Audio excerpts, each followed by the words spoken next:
Selamat sore semuanya, masih di channel Dunia Filsafat, masih dalam tema eh, filsafat ilmu. Dan filsafat ilmu ini menjadi sangat penting untuk kajian para pemikir, apalagi latar belakang mereka itu bukan filsafat atau pemikiran yang kritis. Maka ketika mereka belajar filsafat, mereka berusaha untuk memikirkan lagi tentang struktur keilmuan yang mereka pelajari selama ini, konsep-konsep mengenai kebenaran, juga metode dan metodologi yang digunakan di dalam membangun atau merumuskan suatu kebenaran. Biasanya ilmu yang membutuhkan penafsiran secara kritis, holistik, mencari prinsip universal, tentu saja adalah ilmu hukum. Sehingga ilmu hukum ini tentu saja dalam wilayah penafsiran mengenai hukum, pasal-pasal, ini sangat penting sekali filsafat menjadi dasar di dalam mengembangkan suatu perumusan hukum atau penafsiran hukum. Sehingga memang filsafat ilmu ini bagi para pengajar atau para peneliti ilmu hukum atau yang pernah belajar hukum ini sangat penting sekali. Karena di dalam hukum kita akan berbicara mengenai misalnya kebenaran.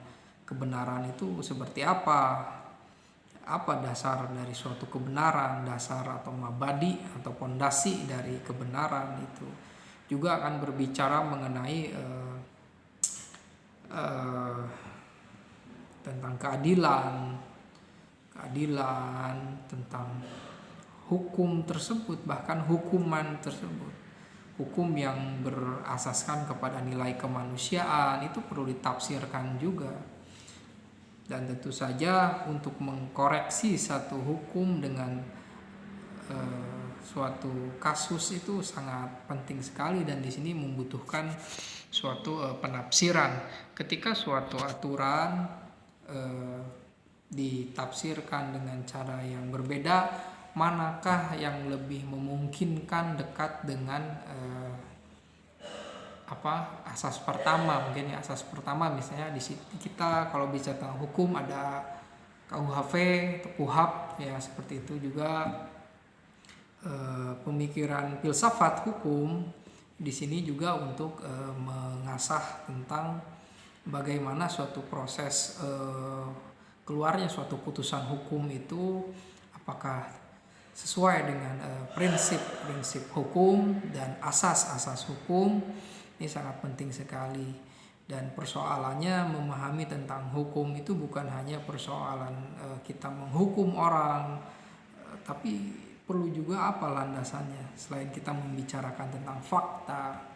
Jadi kebenaran itu di dalam filsafat hukum itu sangat penting, apalagi dalam ilmu hukum itu kan kita pembuktian seseorang itu benar atau seseorang itu melakukan suatu yang melanggar hukum. Nah, di sini prinsip tentang bukti ini berbicara mengenai suatu korespondensi. Ketika seseorang dikatakan salah itu pertama ketika ada barang bukti, fakta, dan juga pengakuan dari orang tersebut. Lalu apa kemungkinan selain itu? Apakah fakta sudah ada? Apakah fakta bisa diragukan? Juga pengakuan dari seseorang itu apakah bisa diragukan? Juga saksi juga bisa diragukan. Nah, di sini dibutuhkan suatu kemampuan koherensi, radikal, berpikir kritis. Disinilah yang diperlukan oleh ilmu hukum. Tentu saja para ahli hukum itu kritis, titik koma saja mereka perhatikan. Nah, itu di dalam wilayah logika materialnya. Nah, bisa tentang logika formal, bagaimana hukum atau ilmu hukum atau praktik hukum itu perlu lebih mendalam. Pada sisi tertentu secara prinsipnya bahwa setiap orang itu sama di depan hukum. Dan setiap orang yang bersalah itu pasti akan mendapatkan hukumannya sesuai dengan aturan yang tercatat atau tercatat di dalam kitab undang-undang hukum, misalnya seperti itu. Misalnya asas keadilan, rasa keadilan itu akan menjadi suatu pertimbangan. Misalnya ada orang yang mencuri karena dia kelaparan, atau itu lalu dia dibawa ke meja pengadilan. Dia seorang orang tua, perempuan tua, janda, pesebatang kara, dia hanya memungut misalnya satu buah mangga gitu, lalu dilaporkan, dan secara prosedur itu bisa masuk ke polisi, dilaporkan, nanti akan ada persidangan seperti itu. Itu secara prosedural seperti itu terjadi. Lalu mengingat hal-hal seperti itu memang bisa terjadi ya, karena itu prosedural. Nah, prosedur ini bagian dari upaya untuk menegakkan hukum. Lalu keputusan hukum mengenai suatu kesalahan itu akan diputuskan oleh hakim, kan seperti itu. Nah, di sini hakimnya akan melihat berbagai aspek, mungkin ya, dari aspek keadaan si perempuan tersebut, dari status pohonnya itu, juga kepemilikannya itu. Dan tentu saja apakah di sini hukuman akan turun kepada si perempuan itu, tentu saja itu memang ahli para hakim atau ahli hukum yang bisa menjelaskan seperti itu. Karena apapun benda yang diambil dan itu bukan miliknya, tentu saja itu bisa dipermasalahkan, itu prinsipnya.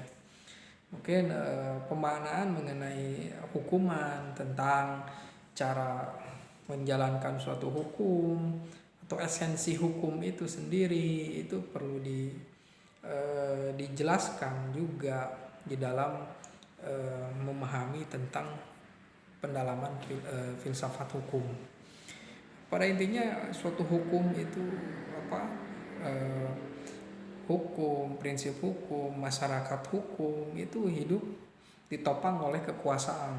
Ketika zaman Orde Baru misalnya, atau zaman siapapun yang melakukan otoriter pemerintahannya, tentu saja hukum itu akan ada sedikit pembatasan mungkin ya.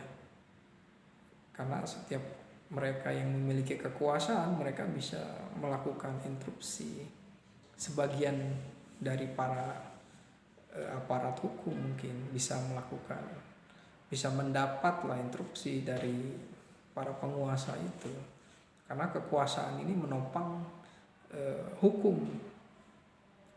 Nah, di sini apakah esensi dari hukum itu adalah kekuasaan? Apakah hukum tidak independen? Apakah hukum itu bersifat tidak independen karena dia didukung oleh kekuasaan? Ketika sang penguasa itu seorang yang otoriter, lalu ketika hukum itu menjadi alat penguasa saja, ini bagian dari suatu renungan dari filosofis. Maka perkembangan suatu zaman itu karena masyarakatnya sudah bisa bersifat rasional, terjadi peradaban yang sangat meningkat, demokrasi, sehingga orang bisa membangun atau menata hukum. Dan salah satu ciri masyarakat atau negara yang beradab itu tentu saja mereka bisa menegakkan hukum, menaati hukum di sana. Terima kasih.